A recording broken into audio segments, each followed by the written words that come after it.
Hi everyone, I'm Andrea McKinley and I'm a registered psychiatric nurse and I'm also a specialist advisor for MSABC.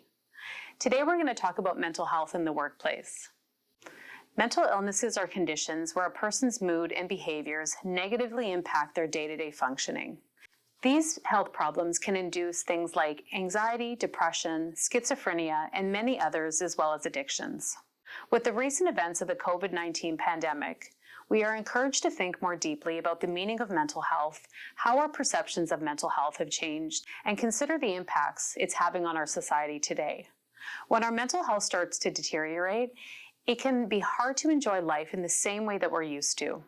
We can start feeling run down, mentally and physically, and these changes can affect our work, our school, and our personal relationships. Did you know that in any given year, 1 in 5 Canadians will experience a mental health illness of some sort?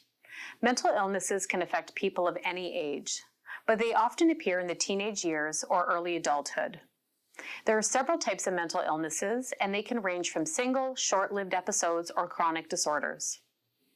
There is currently no test that can diagnose a mental illness, and a diagnosis is based on a person's subjective feedback or personal symptoms and the signs that family, friends, or physicians will notice. Mental illness is the leading cause of disabilities in Canada, and people with a mental illness are often twice as likely to have a substance use problem compared to the general population. These are the 3 main risk factors that can cause a mental illness. The first one is trauma. Traumatic experiences can be negative experiences that deeply affect a person. This can include being in a car accident, witnessing terrible events, being abused, or living through a natural disaster or war. Trauma, especially in childhood, causes health disparities. It's a root cause of adult disease and high-risk behavior, and trauma is more likely to affect the most vulnerable people and populations. The second one is biology and physical health. If someone is experiencing mental health problems, we often start by assessing their physical health first, and this is because our brains and our bodies are connected. There are a lot of physical conditions that can affect a person's mental health. For one, depression.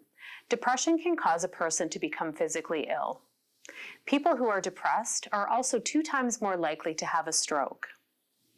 The third thing to be aware of is the social determinants of health, and these are described as things like income, a person's education, whether they're employed, Aboriginal status, gender, race, disability, social exclusions, food insecurity, trauma, employment, and working conditions. Common signs and symptoms of a mental health issue: changes in eating or sleeping patterns, changes in a person's mood, difficulty coping with stress or difficulty concentrating.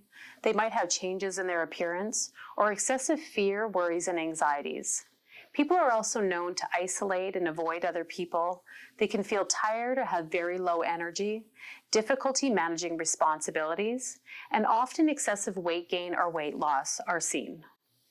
Myths about mental illness.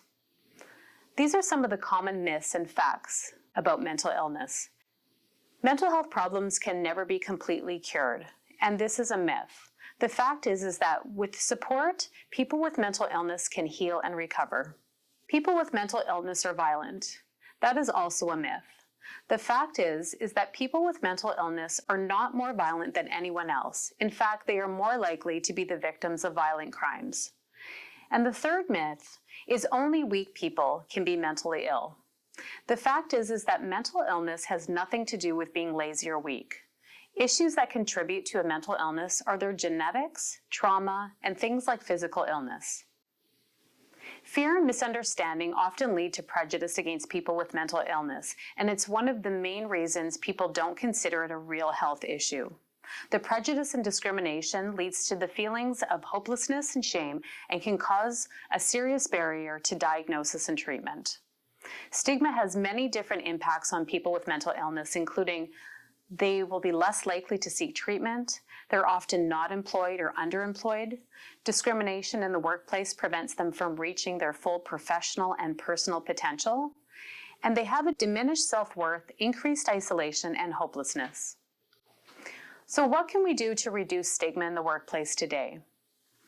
We can know the facts and educate yourself about mental illness, including substance use disorders. Be aware of your attitudes and behaviors. Examine your own judgment and thinking that's been reinforced by your upbringing and society. Choose your words carefully. The way that we speak can affect the attitudes of others. Educate others. Pass on the facts and positive attitudes. Challenge any myths and stereotypes that you may come across. Focus on the positive. Mental illness, including addiction, are only just a small part of the larger picture. And support people. Treat everyone with dignity and respect. Offer support and encouragement. So for more information and support options on mental health and addiction, please visit the MSABC website under resources, and you'll find various links to different local and national mental health resources.